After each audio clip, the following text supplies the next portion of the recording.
2015 წლის ბიუჯეტის პროექტის განხილვა საპარლამენტო კომიტეტებში დღეს დასრულდება და პროექტი დეპუტატების შენიშვნებით ფინანსთა სამინისტროს გადაეგზავნება. საბოლოო ვარიანტი კი პარლამენტში 5 ნოემბერს უნდა შევიდეს. ბიუჯეტის პროექტის მიხედვით პრიორიტეტი ჯანდაცვის სფეროა და ფინანსების გაზრდას კი ითხოვს რამოდენიმე უწყება. ცოტა ხნის წინ დასრულდა დიასპორის კომიტეტი, სადაც ფინანსთა მინისტრის მოადგილემ პროექტი წარადგინა. თემას უკვე ნატა ქაჯაიაგან აღწევს.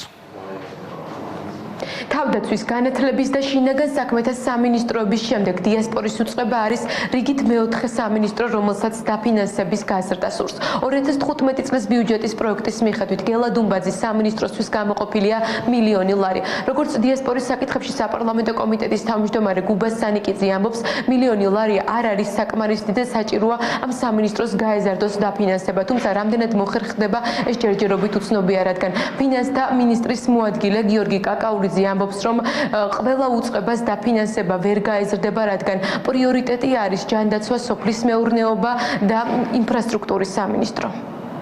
ის რაც არის დიასპორულ საკითხებზე გამოყოფილი, ძალიან არასაკმარისია. დაუჭერთ ბიუჯეტს ხარს უპრობლემოდ, მაგრამ მომავალ წელს ჩვენ ძალიან სერიოზული ზიანდებები ვაპირებთ მთავრობას.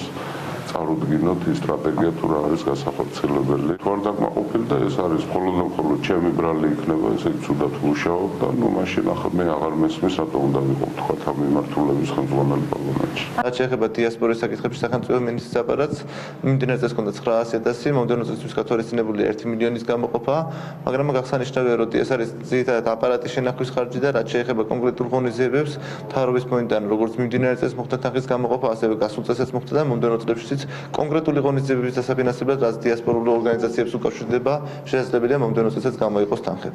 2015 წლის ბიუჯეტის პროექტის განხილვა კომიტეტებში დღეს დასრულდება ფინანსთა სამინისტროს საბოლოო ვარიანტს საკანონმდებლო ორგანოში 5 ნოემბერს შემოიტანს.